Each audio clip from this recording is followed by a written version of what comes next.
Hollywood's golden age was built on glamour, but beneath the polished surfaces and silver screen smiles lurked a world of shadows. Studio fixers, corrupt officials, and powerful stars buried scandals so dark they still haunt the industry. Before his death, Burt Lancaster allegedly whispered names, actors whose evil deeds were hidden behind carefully manufactured images. They were celebrated as icons, but their private lives reveal patterns of exploitation, cruelty, and corruption that Hollywood fought to keep buried. These are the stories of the 15 most evil actors of Hollywood, the monsters behind the mask. Charlie Chaplin. To the public, Charlie Chaplin was the little tramp, a lovable clown whose genius transformed silent comedy into art. But behind the slapstick routines and bowler hat was a man whose private life revealed troubling patterns. His attraction to very young partners was an open secret among insiders. In 1918, at age 29, Chaplin married 16-year-old Mildred Harris. When that marriage collapsed, he soon turned to 15-year-old Lita Gray. Court documents later described years of strict control, isolation, and emotional strain. To avoid public scandal, Chaplin quickly arranged a quiet marriage in Mexico. This was no isolated incident. Decades later, his fourth marriage to Una O'Neill, just 18 when he was 54, suggested the same unsettling pattern. Government files later alleged that Chaplin first approached her when she was still a child, gaining the trust of her family until marriage seemed inevitable. Hollywood executives knew about these relationships, but Chaplin was far too profitable to lose. Studio officials reframed concerns as eccentricity, shielding him from scrutiny. His artistry remained celebrated, but his personal conduct set a dangerous precedent. Chaplin helped establish the blueprint for how the industry would protect powerful figures. Downplay troubling behavior, spin stories for the press, and silence those who questioned it. History remembers him as a cinematic pioneer, but the truth is more complicated. The little tramp may have entertained millions, yet the man behind the image left a legacy clouded by shadows. Spencer Tracy. Spencer Tracy embodied decency on screen, wise, fatherly, dependable.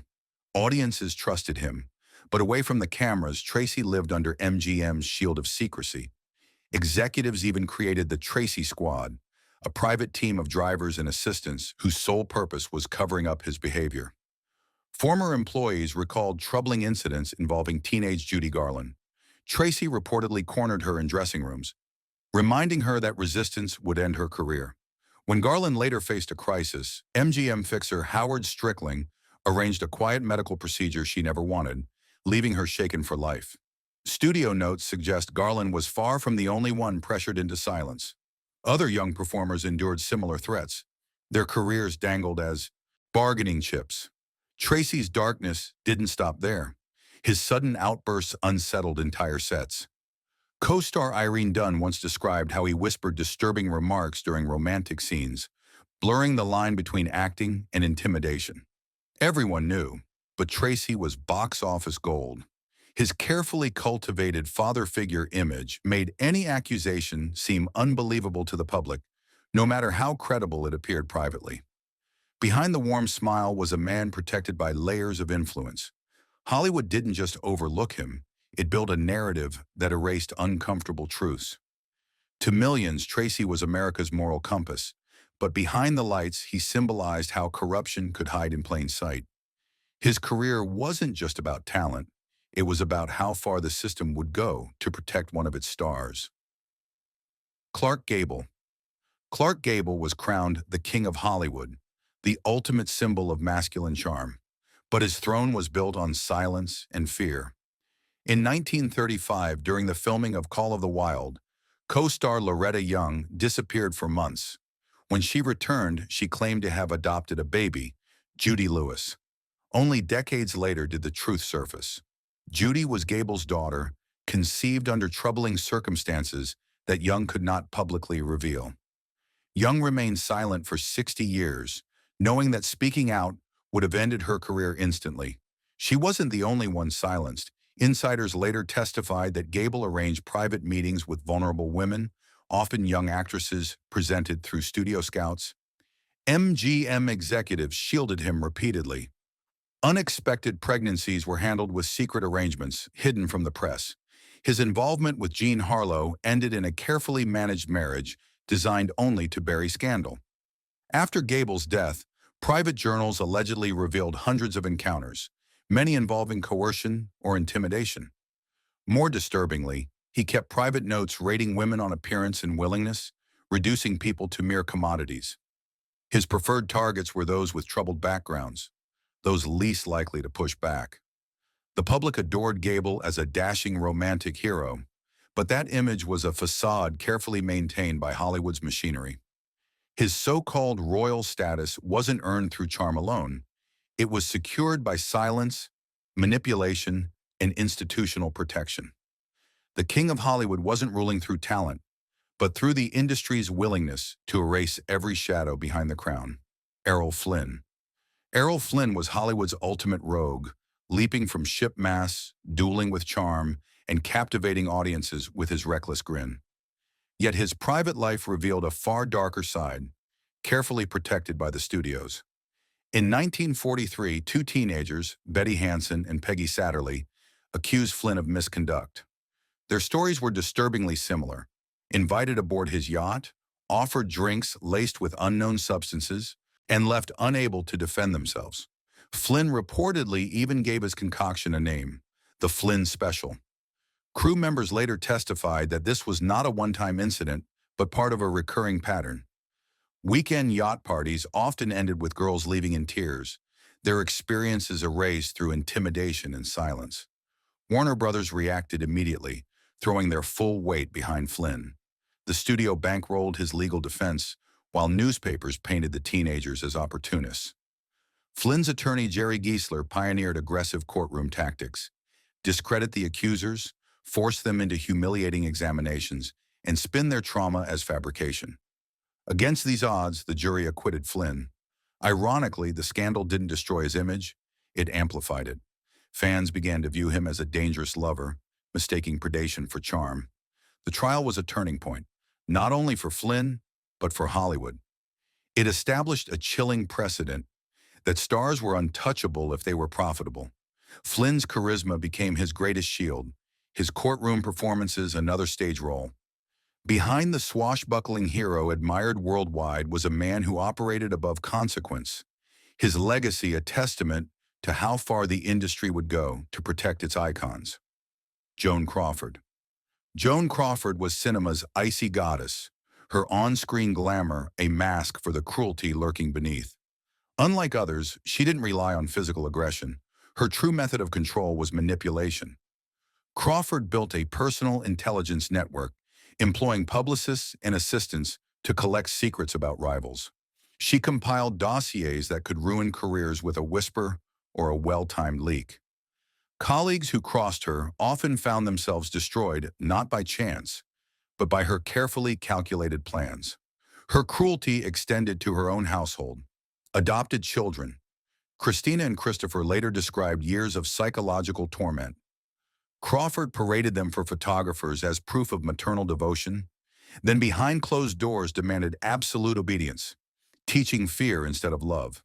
Her infamous rivalry with Bette Davis became legendary, not simply for sharp words, but for Crawford's obsession with exploiting Davis's weaknesses. She orchestrated conflicts on film sets, destabilizing productions to gain an advantage. Crew members remembered her explosive rages that halted filming, storms that left lasting impressions. She thrived on division, actors against crew, crew against directors, ensuring no one could unite against her. The studios tolerated it all. Crawford was bankable, and executives believed her destructive tactics kept her competitive edge sharp. Her legacy is often painted in icy glamour, but beneath the sequins and red carpets was a master manipulator. She wasn't just a star, she was a tactician who turned Hollywood itself into a battlefield, where control was her greatest performance. Mickey Rooney.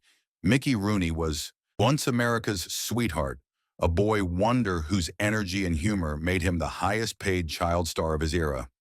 But Hollywood's machine didn't just exploit him, it molded him into something darker. The hardships he endured as a child didn't create empathy. Instead, they seemed to twist him into someone who mirrored the same cruelty he had suffered. By 1944, during the filming of National Velvet, his behavior toward 12-year-old Elizabeth Taylor revealed this transformation. He reportedly belittled her confidence, cornered her with unwanted attention, and used intimidation to assert control. What had once been inflicted on him, he now inflicted on others. As an adult, his personal life was equally destructive. Rooney's 8 marriages were scarred by conflict and turbulence. When one wife attempted to press charges in 1951, she withdrew after threats reached her family. His growing debts tied him to powerful figures, and those connections were used to keep troubling stories quiet. The studios and fixers around him enabled this pattern. Social workers, teachers, and tutors assigned to safeguard child co-stars were persuaded to look away, ensuring his access remained unchecked. The boy who had once been a victim became a man shielded by the very system that created him. Rooney's story is more than personal downfall. It is proof of Hollywood's vicious cycle. Those who suffered often became perpetrators, and the machine kept turning. The smiling boy America adored grew into a figure of menace, showing how unchecked abuse multiplies across generations. Tallulah Bankhead. Tallulah Bankhead was famous for her wit, boldness, and sultry charisma. To the public, she was a liberated woman, a rule breaker who lived life on her own terms. But behind the laughter and outrageous remarks, Bankhead's private indulgences masked a disturbing reality. Systematic exploitation of young men, hidden beneath society's blind spots. She often bragged of hundreds of conquests before the age of 30, presenting her behavior as daring confidence. In reality, many of those encounters involved vulnerable teenagers from elite preparatory schools. British intelligence files later suggested her presence at schools like Eton College was no coincidence. She reportedly targeted boys from fractured or absent families, using glamour and charm as tools of persuasion. Unlike male predators, Bankhead operated with near-total impunity. Society at the time refused to view young men as potential victims, dismissing complaints as exaggeration or fantasy. This cultural blind spot allowed her to exploit freely while maintaining her reputation as a charming eccentric. Her lifestyle fueled her power. Anyone who spoke out often faced accusations of lying or misremembering. Studios were aware of her tendencies and quietly steered fresh-faced actors her way, believing her influence could keep ambitious young men compliant. Bankhead's darkness was cloaked in humor and flamboyance, but it left a legacy of unspoken trauma. For every witty quote remembered, there were lives marked by manipulation and confusion. In Hollywood's machinery, her actions remained invisible, hiding in plain sight beneath the guise of glamour and charm. Jean Harlow. Jean Harlow was America's blonde bombshell, adored for her platinum hair and playful screen presence. But her short life tells a darker story, the corruption of a victim into an unwilling accomplice within Hollywood's shadowy machinery. As a teenager, Harlow was groomed by powerful executives and used as a figure to entertain industry insiders. She quickly learned that silence was survival, and humiliation was often presented as the price of stardom. When she later married MGM producer Paul Byrne, many thought she was escaping her troubled past. Instead, she was thrust into one of the industry's most mysterious tragedies, the staged suicide of her husband. Byrne had reportedly been gathering evidence of exploitation inside Hollywood. When he was found dead in 1932, whispers spread that his death was no suicide. Accounts suggested that Harlow may have been pressured to help rearrange the scene, while studio leaders Irving Thalberg and Louis B. Mayer allegedly orchestrated the cleanup. A note appeared, evidence disappeared, and the story was swiftly buried. Harlow's later romances tied her deeper into Hollywood's underworld. She moved in circles controlled by powerful men, attending private gatherings that blurred the line between glamour and corruption. By 26, she was dead, officially from kidney failure.